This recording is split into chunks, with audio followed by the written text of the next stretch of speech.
Time comes, just be ready. What do you mean? I mean, if we can get out of here with money. You and me, we're more ghosts than people.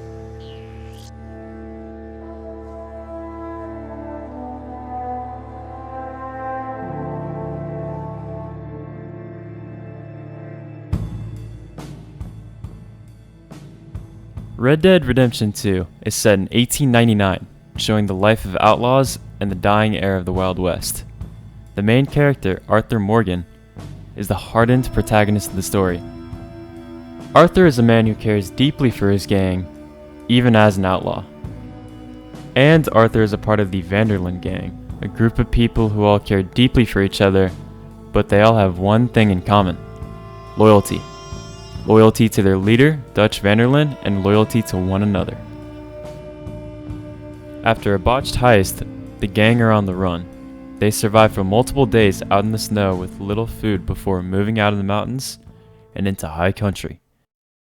And now we are stuck east of the Grizzlies and out of money, and a long way from our dream of virgin land in the west. I know, my brother, but we are safe. We make a bit of money here, then we move again, head out around them, be west of Uncle Sam, in a few months, buy some land. I hope so. Would you just look around you? This world has its consolations. To make up for their lost profits, they rob a train owned by one of the richest monopolies in America. And when they least expect it, the gang is confronted by the police in a nearby town, forcing them to flee out east.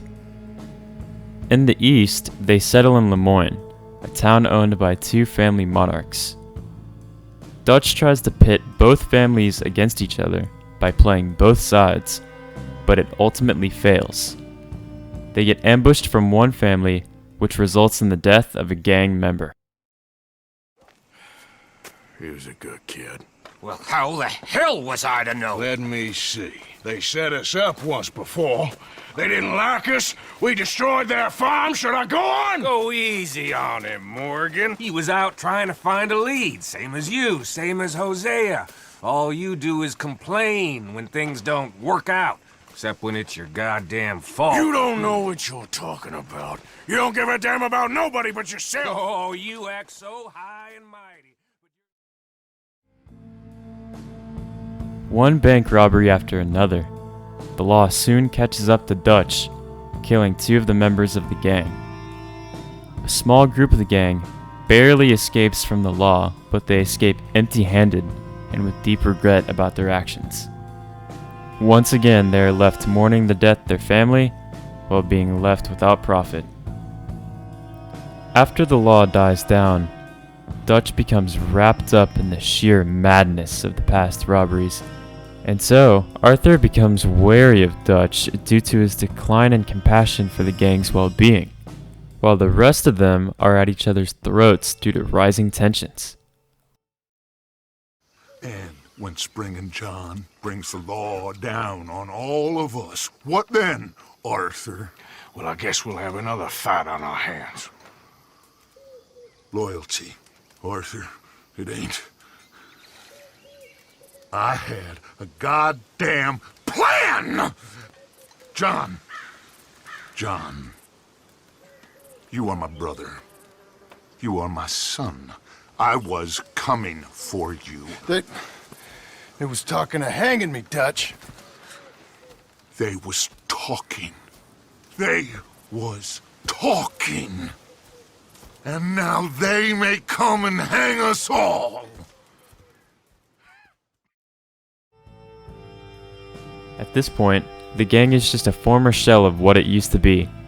Arthur is led down a path of redemption to do more good in the world, while Dutch is driven mad by constant failure and empty hopes of the American dream. These tensions and overall depression is left Arthur and the gang wondering if loyalty even mattered anymore.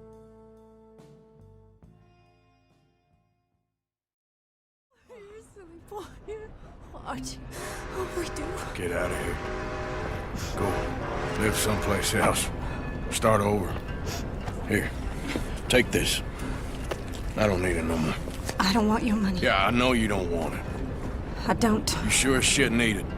Take it. No. I ain't looking for forgiveness. It ain't about that. But don't forgive me. Just take the money and get out of here, please. I know I ruined your life. I suffer for it every day. But don't let yourself get killed for pride. I seen it kill too many folk.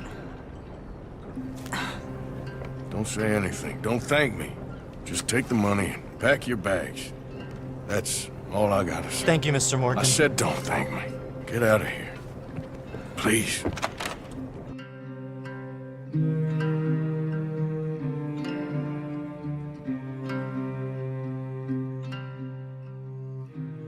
There are so many themes and devices throughout the plot of the game. Way too many to cover here, but the most talked about theme is one that's mentioned from the very start. That theme is loyalty. In the summary, I mentioned loyalty and how it's the tie that holds the Van der Linde gang together. It's the idea that no matter the hardships, everyone's loyalty is tied to Dutch Van der Linde and the gang. It almost sounds like a free cult, and in a way, it is, but it's also so much more complex than that. When Dutch is driven to insanity, his morals start to dwindle, going down a dark path that has the gang disillusioned by his actions. This downfall in the madness is what makes Arthur question himself on where his loyalties lie, showing that the once grand idea of loyalty has become nothing but a shell of what was. Tell the truth, I ain't even sure I fully understand Dutch's plan with all this. Like I said, John, when the time comes, you go. What about loyalty to everything? You've been loyal. I've been loyal. Look what that cost. You know, all that ever mattered to me was loyalty. It's all I knew. It's all I ever believed in. Well, not anymore, John. Soon, you gotta go. Go. Don't look back.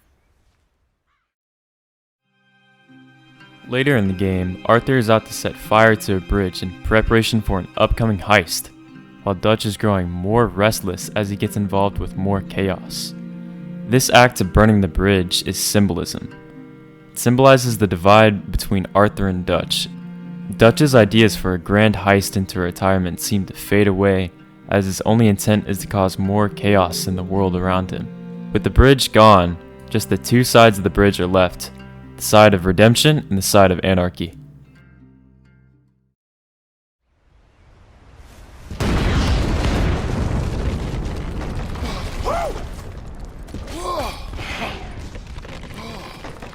Well, I guess old Dutch got all the smoke he wants. Well, let's hope so.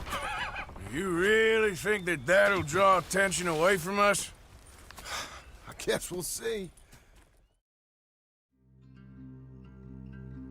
The use of characterization in the plot, especially through Arthur Morgan, adds a layer of complexity to the writing. Arthur is a character who is portrayed through the player, yet he has so much of his own personality through his thoughts and actions. He's introduced as a coarsened outlaw, with harsh experiences outside of gang life, Arthur gets involved with malicious businesses including loan sharking, house robbery, and train robbery with the Vanderlyn gang. Eventually, the deaths and the changing ways of the Vanderlyn gang cause him to go on a spiritual journey to find himself. Arthur consults with the local Native American tribe, who are a dying culture trying to fend off against the US government. After seeing the native struggle, and with the world falling apart around him, Arthur realizes the man he needs to be in the world. He doesn't expect forgiveness for his actions, but he also wants to make sure those he wronged and those he loves have a future, which is something drastically different from the start of the story.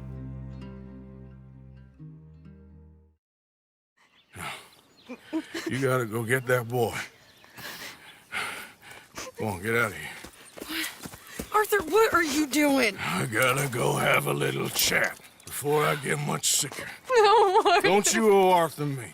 Neither of you two. Not now. You both know.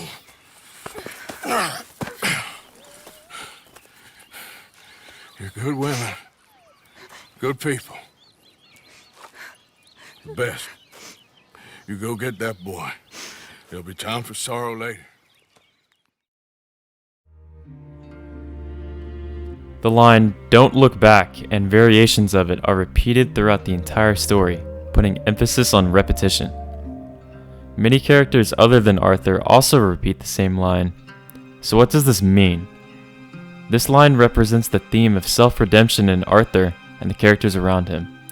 As Dutch descends into madness, Arthur feels the need to provide safety to those he cares for in the gang, so he uses this line throughout the ending chapter of the story. This line is also said in the starting chapters, foreshadowing its true meaning later. It also means to leave old ways behind, another line represented through Arthur's character.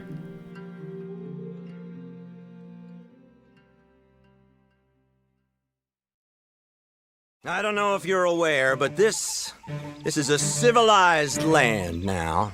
We didn't kill all them savages only to allow the likes of you to act like human dignity and basic decency was outmoded or not yet invented.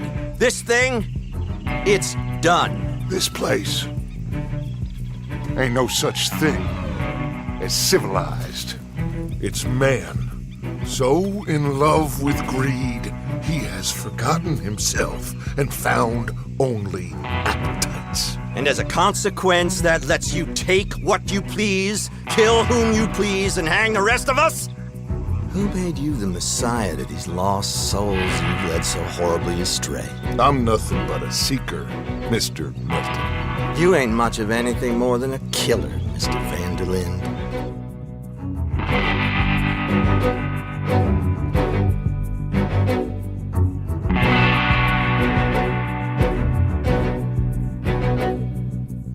For this chapter of the video, I'm going to talk about personal variations to the plot as required of my LucasArts project.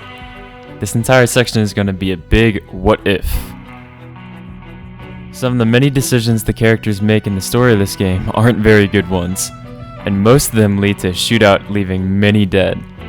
For example, in the summary, I mentioned how Dutch got involved in a warring conflict between two families. He tried to play both sides in hopes of gold, but it failed and resulted in the death of a gang member. If Dutch's greed didn't overcome logical thinking, and he stayed low amongst the conflict, they would still have a member alive. In fact, it was the families that sparked his descent to madness through the conflict. If the conflict had been avoided, the gang would have likely not have gotten so tense, with people picking sides like Arthur and Dutch. Throughout the game, Dutch says all we need is one more score before promising a wealthy retirement. At the end of the game, this promise seems empty after saying it so many times.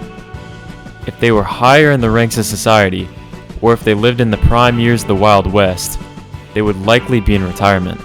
If they didn't get set up so many times, or if the law was still trying to gain hold of the West, then they likely would have the money to secure that dream of retirement Dutch promised. Or the opposite, if this took place in the near future during the time of World War I, then the gang would likely have an easier time stealing the money they needed as well. They could easily steal war bonds and army payroll from the US Army. The war boomed the economy, so it's likely the Vanderlyn gang could benefit out of it too. The time of the western frontier was one in which banditry and outlaws could prosper in modern society. That is, until the turn of the century, when the United States started to reform some of its investigative branches, and in turn, tame the Wild West.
If you're headed back there, Arthur, take this. I don't need it anymore. What's that? There's a chest in them caves. In the back to the left, hidden under a wagon. Dutch's chest. It's all our money. I know John told you I knew where it was. Abigail Roberts. Always was a good thief. That you was. Yeah, get out of here.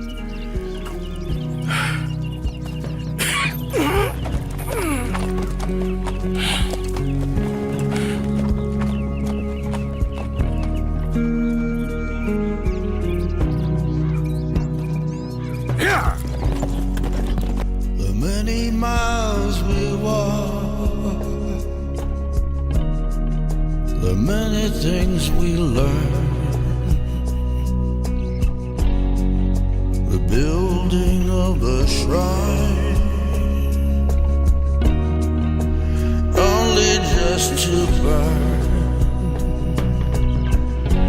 May the wind be at your back, good fortune touch your hand. May the cards lay out astray, all from your command. That's the way it is. That's the way it is. That's the way it is.